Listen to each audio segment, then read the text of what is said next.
Saúde os irmãos com a paz do Senhor, amém? Vamos orar para a gente iniciar a nossa aula de hoje. Senhor, nosso Deus e nosso Pai, nós queremos te agradecer, Senhor, por estarmos mais uma vez reunidos para estudar a sua palavra. Que o teu Espírito Santo esteja aqui conosco, nos conduzindo, nos dando sabedoria, nos dando discernimento, nos capacitando, meu Pai. Abre a nossa mente, Senhor, o nosso entendimento. Fortalece, Deus, a nossa fé, que a gente esteja sempre, Deus, firmados em Ti, que é a rocha, firmados na Sua palavra, meu Pai, e que mal algum tenha poder sobre as nossas vidas. Meu Deus, o Senhor é o nosso professor, o Senhor é o nosso mestre, e nós já te agradecemos, Senhor, por tudo que nós vamos aprender hoje. Em nome de Jesus, amém. O título da lição de hoje é Deus é Triuno. E nós vamos fazer a leitura que está em Mateus, capítulo 3, versículo 15 ao 17, e Mateus, capítulo 28, versículos 19 e 20, e Mateus 3 diz assim: Jesus, porém, respondendo, disse-lhe: deixa por agora, porque assim nos convém cumprir toda a justiça. Então, ele o permitiu. E sendo Jesus batizado, saiu logo da água, e eis que se lhe abriram os céus, e viu o Espírito de Deus descendo como pomba e vindo sobre ele. E eis que uma voz dos céus dizia: este é o meu Filho amado, em quem me comprazo. Mateus 28. Portanto, ide, ensinai todas as nações, batizando-as em nome do Pai, do Filho e do Espírito Santo, ensinando-as a guardar todas as coisas que eu vos tenho mandado, e eis que estou convosco todos os dias até a consumação dos séculos. Amém?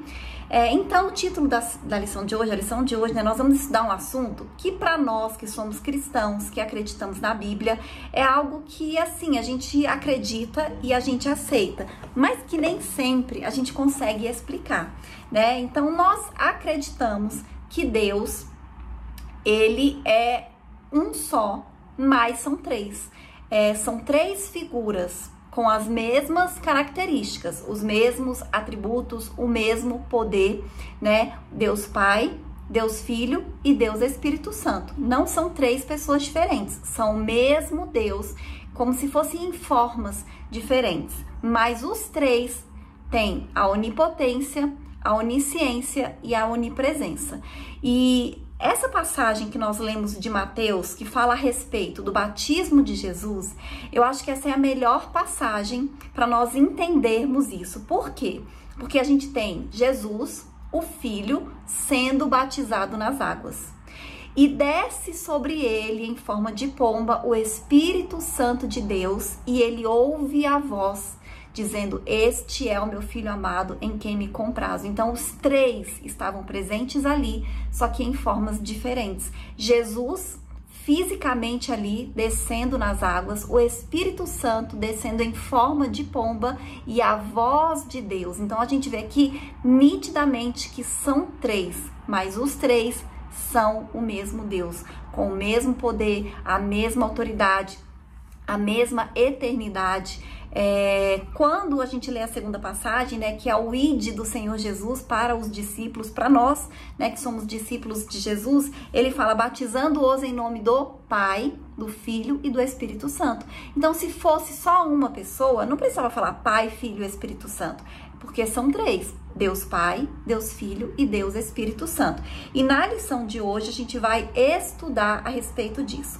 Apesar de, na Bíblia, não aparecer a palavra trindade, a gente vê, né, por essas duas passagens que nós acabamos de ler, que esse conceito, ele é evidente, né, que realmente é uma trindade. Então, o Novo Testamento também nos mostra que os cristãos do período apostólico, eles reconheciam o seu Deus como triuno, como se fossem três, sem precisar de nenhuma formulação teológica, de nenhuma explicação, recurso que mais tarde a igreja precisou recorrer para responder às ideias equivocadas sobre Deus, até porque já naquela época começaram a surgir heresias a respeito deste assunto. E é o que eu falo em todas as aulas, não existe nada de novo debaixo do sol. Então, as heresias que existiam no início da igreja são as mesmas heresias que existem hoje só que com um nome diferente, uma roupagem diferente, uma apresentação diferente. É por isso que nós precisamos conhecer e precisamos estar atentos para a gente não cair nesses enganos, nessas mentiras do maligno. E o primeiro tópico da lição diz assim: como a Bíblia apresenta a Santíssima Trindade, a Trindade e o monoteísmo judaico-cristão. As escrituras ensinam que o Deus de Israel, revelado nas escrituras dos judeus, é o mesmo Deus do Novo Testamento. Tanto os judeus quanto nós, que somos cristãos, nós somos monoteístas. Nós acreditamos no único Deus.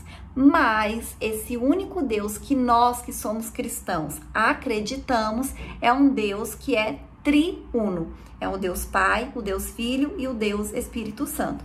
Então, cada uma das três pessoas é chamada de Deus. A mesma Bíblia que ensina a ver um só Deus e que Deus é um só, ensina também que Deus é Pai, Filho e que Deus é Espírito Santo. E o nome Deus se aplica ao Pai sozinho. A gente vai ver no Novo Testamento, né? Às vezes usa Deus para Pai, usa Deus para Jesus, usa Deus para o Espírito Santo. E a gente acredita na Bíblia, que a Bíblia é a verdade e que a Bíblia foi inspirada pelo Espírito Santo.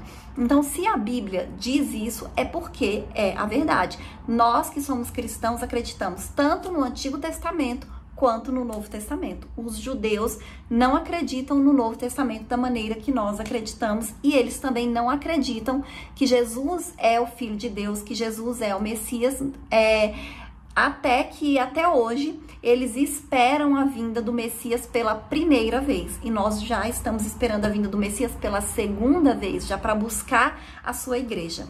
E o próximo subitem diz assim: cada uma das três pessoas é cada Senhor. Então isso também ocorre com o tetagrama, que são as 4 consoantes do nome divino Yahvé, né? Porque a gente pronuncia Yahvé em português, mas na verdade é YHWH. São 4 consoantes. Senhor, pois aplica-se ao Pai sozinho, ao Filho e ao Espírito Santo. No entanto, aplica-se à Trindade. Então, tetragrama, que significa Senhor, né, que significa o Deus, se aplica aos 3. O próximo subitem diz assim: o monoteísmo bíblico não contradiz a Trindade. Então, lá em Deuteronômio capítulo 6, versículo 4, diz assim: ouve Israel, o Senhor nosso Deus é o único Senhor. Essa é a confissão de fé do judaísmo. O Senhor nosso Deus é o único Senhor.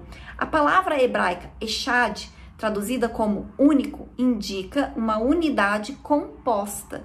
É o mesmo termo usado para afirmar que marido e mulher, ambos, são uma só carne. Não é isso que é a palavra de Deus? Que o marido e a mulher, quando eles se casam, eles se tornam uma só carne, único. E é a mesma palavra para se referir a Deus como sendo único, como o marido e a mulher quando se tornam uma só carne. Ou seja, é uma unidade, mas é composta. Tanto que em Gênesis, né, quando está na criação, ele fala no plural, né? Não como se fosse só um, mas como se fosse mais de um. E o termo echad, em Deuteronômio 6,4, indica que o monoteísmo judaico-cristão não contradiz a Trindade. O próximo subitem diz assim: evidência no Antigo Testamento. Então, essa doutrina, ela está implícita desde o Antigo Testamento, porque existem declarações que indicam claramente a pluralidade na unidade de Deus. Em Gênesis 1:26, como eu acabei de dizer, e disse Deus: façamos o homem a nossa imagem, conforme a nossa semelhança. Ele fala no plural, ou seja, é mais de uma pessoa que está criando. Então, é um Deus único, mas que ele é composto por 3. Disse o Senhor: eis aqui o homem é como um de nós. Gênesis 3:22. Então, se ele fosse só um, ele poderia ter dito: é como eu, né? Então, ele como um de nós, ou seja, no plural. E o Senhor disse: eia, desçamos e confundamos ali a sua língua, para que não entenda cada um a língua do outro. Gênesis 11, 6 e 7, que aqui é no caso da Torre de Babel. E não para por aí. Em Isaías 63, do 8 a 14, o Espírito Santo aparece alternadamente como Javé e com o anjo de sua face. Então tem várias passagens no Antigo Testamento que se refere a Deus no plural, em profecias, né? O próprio Deus se referindo a ele no plural.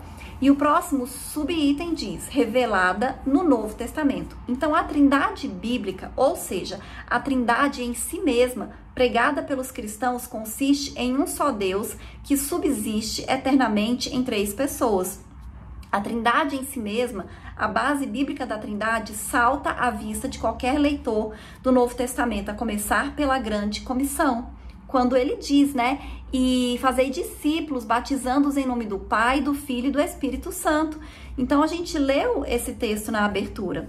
Na distribuição dos dons espirituais, na bênção apostólica, né, conhecida também como bênção triunitária, na unidade da igreja, na obra da salvação, além de inúmeras passagens tripartidas que revelam a trindade. Então são muitos versículos, são muitas passagens que se referem a Deus como sendo três, Pai, Filho e Espírito Santo. E o próximo subitem fala assim, a trindade dos credos. Então, a trindade é a união de três pessoas, o Pai, o Filho e o Espírito Santo, em uma só divindade, iguais em poder, glória, majestade, eternidade, atributos, são feitos da mesma substância, então, eles são um, amém? Apesar de serem três. O próximo tópico diz assim, as heresias contra a doutrina da trindade. Então, são duas as principais heresias contra a trindade, o unicismo e o unitarismo. Ambas são contrárias à Bíblia, condenadas pelas igrejas antigas e rejeitadas pelos principais ramos do cristianismo. E nessa lição a gente vai falar sobre o unicismo. O unicismo, esse movimento, desde a origem do século III, é conhecido como monarquianismo, modalismo, patripacianismo, sabelianismo. Os principais heresiarcas representantes desse movimento foram Noeto, Praxéias e Sabélios. O unicismo não nega a divindade, a deidade absoluta do Filho e nem do Espírito Santo, mas negam a trindade, pois confundem as pessoas. A heresia consiste em negar a trindade, pois ensina ser o Pai, o Filho e o Espírito Santo uma única pessoa e não três pessoas com uma mesma divindade. A gente viu no batismo de Jesus que é o mesmo Deus, mas que eles estavam separados.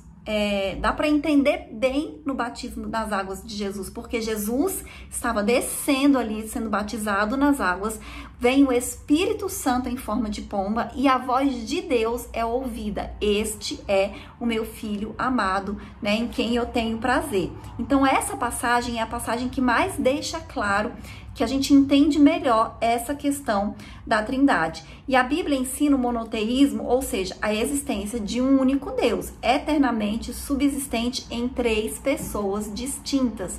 Então é o mesmo Deus, com mesmas características, como eu disse, com os mesmos atributos. E o próximo subitem diz assim, a verdade bíblica. Ninguém no mundo chega à conclusão unicista simplesmente pela leitura da Bíblia. Porque a leitura da Bíblia, ela mostra justamente de maneira diferente, como eu expliquei, né? Então, salta à vista de qualquer leitor a distinção dessas três pessoas da Trindade. A começar, como eu disse, pelo batismo de Jesus. Ali é o que fica mais evidente e o fica mais claro. Diversas vezes, Jesus deixou claro que ele é uma pessoa e o Pai é outra, embora sejam eles o mesmo Deus. Porque Jesus, ele falava com Deus, ele falava com o Pai, né? Ele falava, olha, eu estou aqui fazendo aquilo que o meu Pai enviou, que meu Pai mandou. Então, assim, a gente vê que eram duas pessoas distintas, apesar de serem o mesmo Deus, com o mesmo poder, a mesma eternidade e os mesmos atributos, né? Então, com frequência, ele se dirigia a Deus, ao Pai, como se fosse outra pessoa, nos seus discursos, na oração sacerdotal, em João 17. Então, trata-se de um relacionamento tipo eu, tu e ele. Quando Jesus anuncia a vinda do Consolador, ele emprega a terceira pessoa. Então, ele fala, olha, eu vou para o Pai. eu, Jesus, Filho, vou para o Pai, Deus Pai, mas eu vou deixar com vocês o Consolador, que é o Espírito Santo de Deus. Então a Bíblia ensina que Jesus é o Filho do Pai e não o próprio Pai, apesar dele ser Deus tanto quanto o Pai, ter os mesmos atributos. Então significa que não pode ser o próprio Pai do mesmo Filho, né? Ele tem os mesmos atributos. Na cruz também ele fala, né? Ele ora, ele fala: meu Deus, por que me abandonaste? Porque ali naquele momento ele ficou separado de Deus. Ele sentiu, ele carregou todo o peso da humanidade, né? Dos pecados da humanidade, porque ele mesmo não tinha nenhum pecado. E o próximo tópico fala assim: unicismo, uma heresia antiga na atualidade. O problema. Então, na atualidade, existem alguns movimentos evangélicos pentecostais que são unicistas e ensinam a respeito de um Deus diferente. E a gente está aprendendo esse trimestre a respeito de heresias, que heresias são ensinamentos que são diferentes do que está escrito na palavra de Deus. Então, infelizmente, talvez porque essas pessoas não entenderam, né, a doutrina da Trindade, não entenderam o que a palavra de Deus diz a respeito da Trindade, e também algumas são realmente influenciadas pelo espírito do anticristo, né, pelo maligno, está para confundir as pessoas. Mas assim, a gente conhecendo a palavra de Deus, a gente não se engana. Então, muitas vezes, de uma forma sutil e por meio de músicas, esses unicistas ensinam esse desvio doutrinário sobre Deus. É por isso que é importante nós conhecermos. E aí, o que Jesus disse? Que a vida eterna implica esta distinção, João 17,3. E a vida eterna é esta, que conheçam a Ti só, por único Deus verdadeiro, e a Jesus Cristo, a quem enviaste. Amém? Conhecer a Deus é o mesmo que conhecer a Cristo, em virtude da unidade da natureza do Pai e do Filho. Jesus disse que ninguém conhece o Filho sem o Pai e ninguém conhece o Pai sem o Filho. Conhecendo um, você conhece o outro também. Mas o próprio Jesus trata os dois como pessoas diferentes. Eu sou uma pessoa, o Pai é outra pessoa e o Espírito Santo é outra pessoa. E o próximo subitem diz assim, uma reflexão bíblica. O poder é a palavra. A palavra de Deus é a semente, mesmo sendo semeada algumas vezes por mãos enfermas e infeccionadas. A semente, ela vai germinar sempre que uma semente é lançada. Então, muitas vezes, pessoas que estão até assim, com um relacionamento abalado por Deus, que pregam a palavra de Deus, elas anunciam a mensagem do Senhor. E essa palavra ela vai germinar, porque o poder está na palavra e não na pessoa, né? Então, convém lembrar que ninguém está autorizado a fundar doutrinas com base em experiências humanas. As doutrinas, elas têm que ser fundadas com base única e exclusivamente na palavra de Deus, no texto completo, não também em textos tirados do contexto. A Bíblia é a única fonte de doutrina e não as nossas emoções, pois somos norteados pela palavra na direção do Espírito Santo. Amém? E o próximo tópico diz assim, a posição oficial. O unicismo, ele é condenado na Bíblia, considerado heresia pelas igrejas desde a sua origem e rejeitada pelos principais ramos do cristianismo. Então, nós devemos manter um contato respeitoso com todas as pessoas, inclusive com essas pessoas que pregam heresias, que ensinam heresias. Nós, como cristãos, nós fomos chamados para amar as pessoas, para respeitar as pessoas, e diz assim, no que depender de vós, tende paz com todos. Então, nós não fomos chamados para ficar discutindo com as pessoas, para ficar brigando, para ficar arrumando confusão. Nós temos que respeitar a todos no nosso dia a dia, embora a gente discorde de suas crenças, mas a gente faz isso com mansidão, com sabedoria e com amor. Amém? E eu vou ler a conclusão que diz assim, a introdução do credo de Atanásio resume a doutrina da Trindade. Todo aquele que quer ser salvo, antes de tudo, deve professar a fé cristã, a qual é preciso que cada um guarde perfeito e inviolada, ou terá com certeza de perecer para sempre. A fé cristã é essa: que adoremos em Deus em Trindade, que adoremos um Deus em Trindade e Trindade em unidade. Não confundimos as pessoas, nem separamos a substância. O problema é que os unitaristas separam a substância e os unicistas confundem as pessoas e assim creem num Deus distinto do que é apresentado na palavra de Deus. Amém? Eu acredito assim que quanto mais a gente lê a Bíblia de uma maneira completa, a gente entende melhor. E quando a gente estuda aqui na Escola Bíblica Dominical, né, essas lições, a gente entende melhor ainda. Então, às vezes, alguns assuntos que a gente tem alguma confusão, que a gente não entende perfeitamente, né, através das aulas, vai se tornando mais claro para nós.